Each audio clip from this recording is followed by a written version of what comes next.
with a lot of trauma. Cowboys, cowboys, they need therapy. I'm getting tired of what I would call cowboy dread.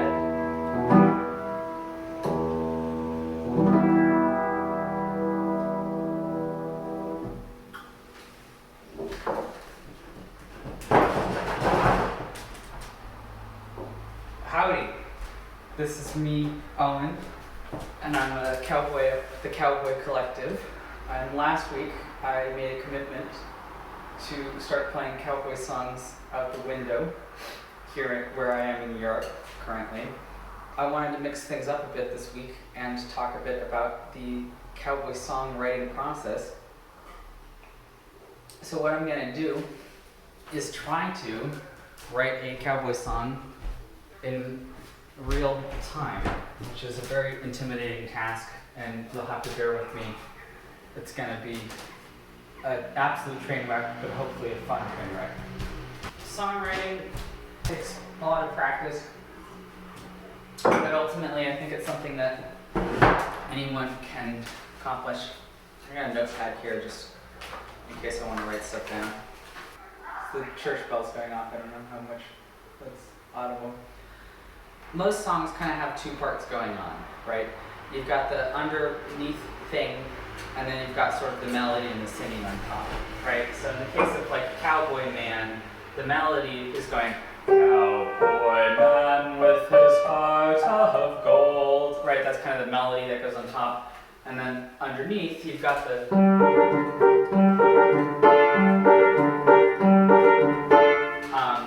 and there can be, that's not a hard and fast rule, but especially for our sake, that's a pretty good starting place.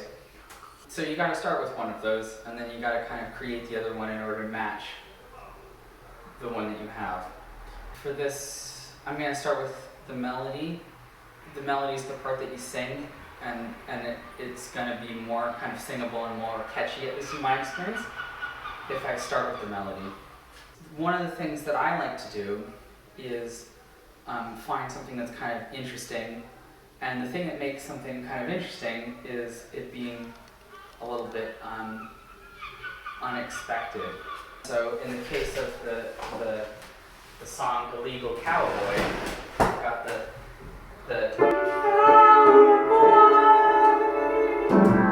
we know that you're a cowboy. That is kind of an irregular thing to do in the melody, to have it slide down, right? I think it's fun, and I think it's ear-catching, but it's a little bit abnormal, and that's, I think, part of what makes it fun and part of what makes it ear-catching, and that was the starting place of that song. And there's a lot of things that could be fun and kind of ear-catching. I think in the case of this impromptu cowboy song, what I want to do is have a really big leap in the melody. It's pretty big, and that's normally, it's fairly unusual for a melody to jump that high. Somewhere Over the Rainbow would be an example of that. Because it's a difficult leap to make, right? Like somewhere. That's part of what makes it irregular, which is also part of what makes it potentially interesting. So I think I want to start this cowboy song with a leap that's, sorry, the church bell's distracting me. It's bigger than an octave. Da, nya, nya, nya. That's a pretty big interval. That's going to be my starting place. And now we want to do everything possible to justify this kind of bizarre choice. So the easiest way to justify a big leap like that in the melody is to immediately kind of go down. Something like that.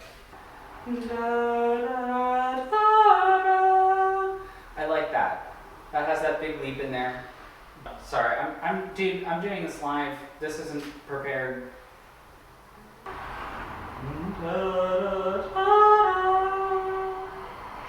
And that's actually really nice because we can have that kind of slide down, which is something I've been doing with the cowboy songs a lot. So I think that's going to be our starting place with the melody is. Da, da, da, da.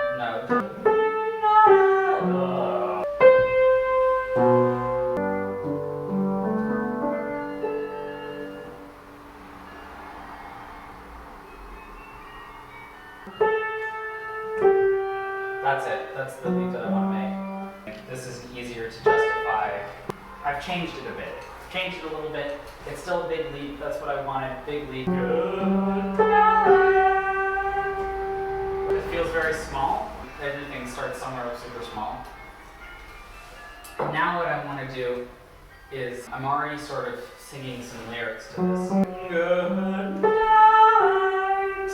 A lot of times when I start working on little snippets of melodies, there's little snippets of lyrics that sort of seem to appear with that. But whenever we have them, I know that there's something about that that I find really attractive on some level. And there's no reason that we can't keep the words good night there. Who are we saying good night to? Cowboys, dude, right? It's a cowboy song, so that's pretty easy. Good night to the cowboys. That's good, but the problem with that I have as a melody, right, that I like the leap, big fan of the leap, it sort of runs out of energy after that. Like, where are we going to go from that? We could do something like that. Good night to the cowboys. Good night to us all. I don't like that. I don't like having a melody that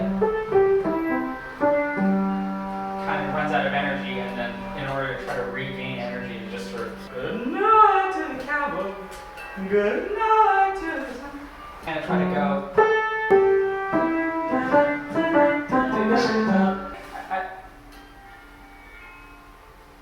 It's a big noon going on right now. Like that is nice because the energy at the kind of bottom part of here maintains a feeling of energy, and it can kind of propel the melody up into this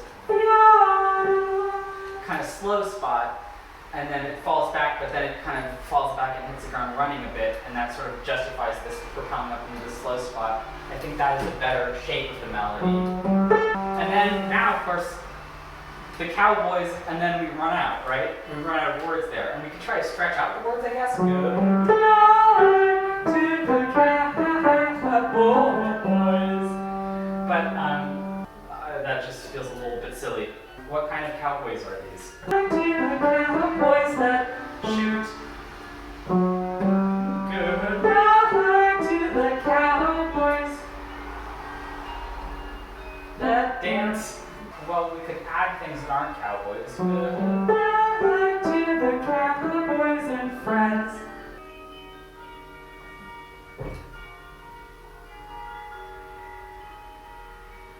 I think maybe I'm going to think about what kind of cowboys these are and let this play out, and then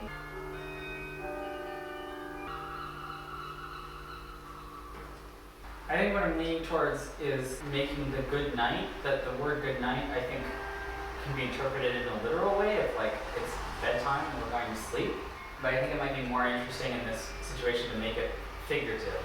This is the end of an era kind of thing. I think we can make that apparent in which kind of cowboy we pick. What I want to do is cowboys of yore. I mean cowboys from a bygone era, but cowboys from a bygone era doesn't really fit in that there, so I'm going to go with cowboys of yore. Very small amount, but we're making progress here. And then the great thing that does is it sets us up to do it again.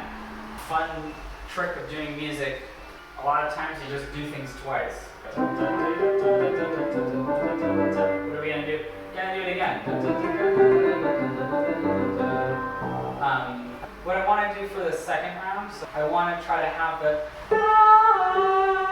right now I have that on kind of this I vowel sound, right? Like I want to try to kind of repeat the vowel sound there. As your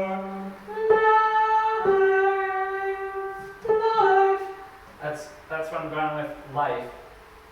We gotta have it rhyme, and we ended on your. I think our life, what's happening to the cowboys' lives, I think we're gonna have them.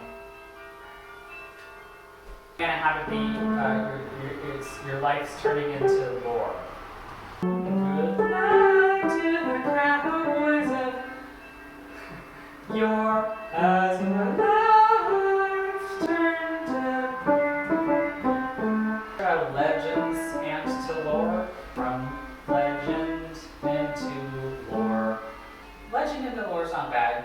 I'm gonna start writing the lyrics down just for.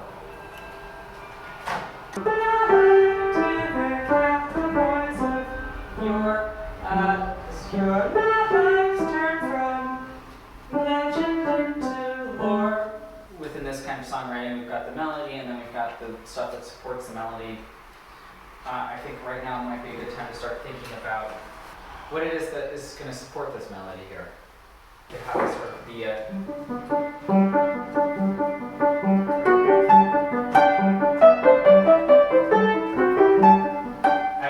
that's that it'd sort of be like, oh, it's like a kind of classical music style, or you could have some sort of bombastic, off to the races kind of thing. If it's just on the piano, if it's guitar, if you've got a whole orchestra. So I don't think there's any shame in kind of making something an ode to an existing artist or artists or style or any of that kind of thing, because we all come from somewhere. Maybe I should just make it church bell style, dude. Maybe I should just buy a church, and just ding, ding, ding, ding, ding, ding, ding. I want to do this in, Patsy Cline. If you do, good. If you don't, there's somebody that you should check out because she's brilliant. And one of the things I associate with her is these kinds of emotional ballads. I think there's sort of two reasons that making this inspired by Patsy Cline sort of would make sense to me. And one of them is that the material of the words, this sort of end of an era, moving on to the next era, like that there's some emotional resonance there that I think resembles some of the ways that I feel like the music of Patsy Cline can be. But the other reason I think it makes sense is because I think there's that song that she does that has the strange da da da da da da how you stopped loving me. But it has at that very beginning, it has the highest note of the song kind of suspended in a very similar way that we're doing here, where it's like strange da da da da da. And that the kind of arc of that melody of like big emotional high note and then sort of dives down and does a little da da da da da in the bottom area, that feels very similar. One of the things that I think of when I think of the Patsy Cline is to have a group of men going bum bum bum bum towards the beginning. So goodbye, and then we're going to do on that high note dum dum dum dum. I think that'll be it. Imagine that's a group of men going bum bum bum bum.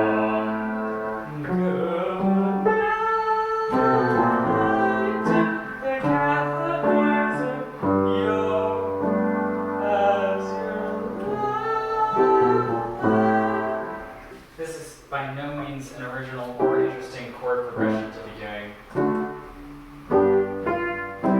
It's one of the most famous, popular repeating.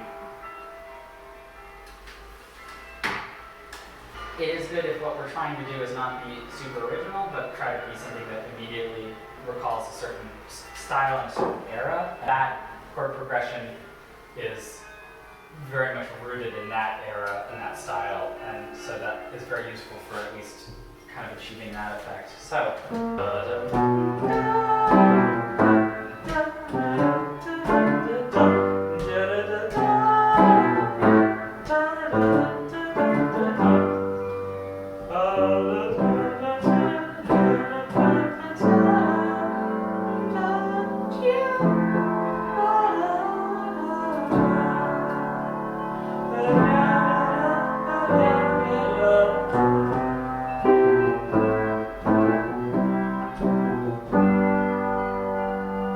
That's gonna be the second part. It's nice to do the same thing twice.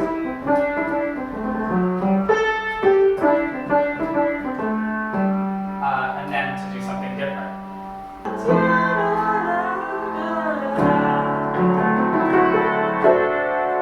That's really fun. So the trick that I'm using here, I'm all about those cheap tricks. We're here on this D chord. Instead of just going to the G and then the C, I'm going to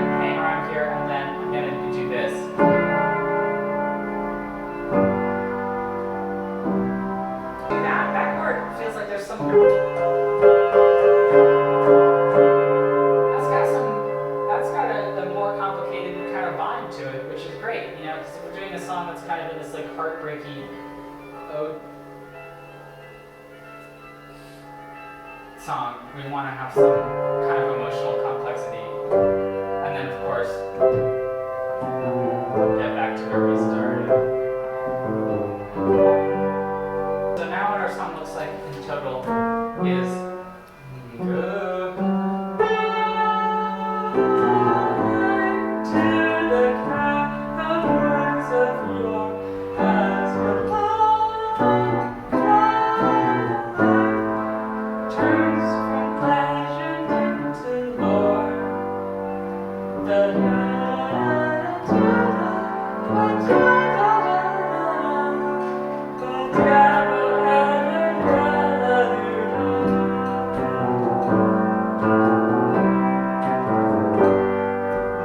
You know, with these cowboy songs, I want to get to the point as quickly as possible. You know what I mean? I don't want any waiting for when are the cowboys coming or like where are the cowboys. Like I want the first word to be cowboys or the second word to be cowboys.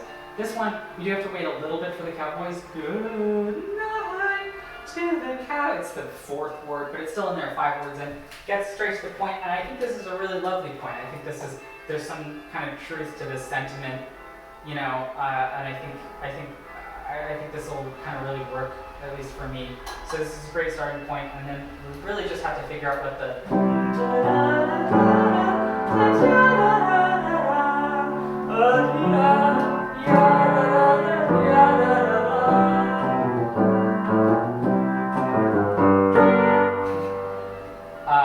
what the words are to that spot, and then sort of see where we're at for timing.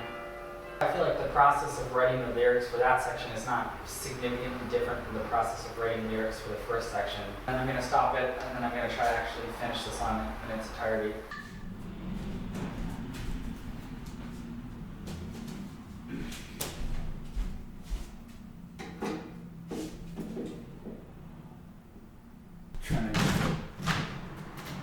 I've gone through and I've fleshed out all the lyrics, and so, you know, I'm not necessarily 100% sold on this version of things.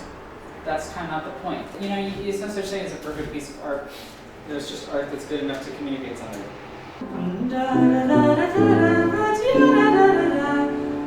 So for the first round of doing that, I did, you may be no longer with us, but your spirit carries on. You're left a little cowboy in a song. You may be no longer with us, you're dead, your spirit carries on because we have a little cowboy in us. Then for the second verse, I didn't want to just do good night again, but I wanted to do something that felt very similar. And so instead of good night, I say goodbye, because good night is sort of metaphoric and we're saying, you know, your era is ending. Goodbye also feels relevant. So goodbye. This just sort of fell into place. To those folks from yesteryear. I didn't want to just say to the cowboys again. We already know we're talking about cowboys. I want to have that vowel sound thing again, where the and before it was night, and then the second word I had was life. Right, and so this time around we're doing goodbye, who remind. Right, that's how I ended up with the who remind at the beginning. They remind us not to fear, because that rhymes with yesteryear, and then we just have to stick in some more words in between. So I just sort of do who remind us to be brave and not to fear. Your names we have forgotten, but your legacy lives on. When we each remember to stand tall. That's one of the things I'm not totally satisfied with, ending it on the word tall. I kind of wanted to rhyme it with, you've left a little cowboy in us all. So when we each remember to stand tall. Normally, if I had one verse where the last word felt kind of weird or forced, and one verse where the word didn't feel weird or forced, I would swap them, because it's harder for you to notice that it sounds weird if it comes first, because you don't have anything to compare to it, I guess. The sentiment of the second kind of chorus, you know, each of us in our daily lives practice the spirit of the cowboys, and in doing so, we help to bring on the legacy of these fallen heroes who we've forgotten the names of. It is a kind of call to action, and I like ending it on that, like saying, like, you at your house, you know, stand tall, and when you do, you're remembering the dead cowboys. Good night.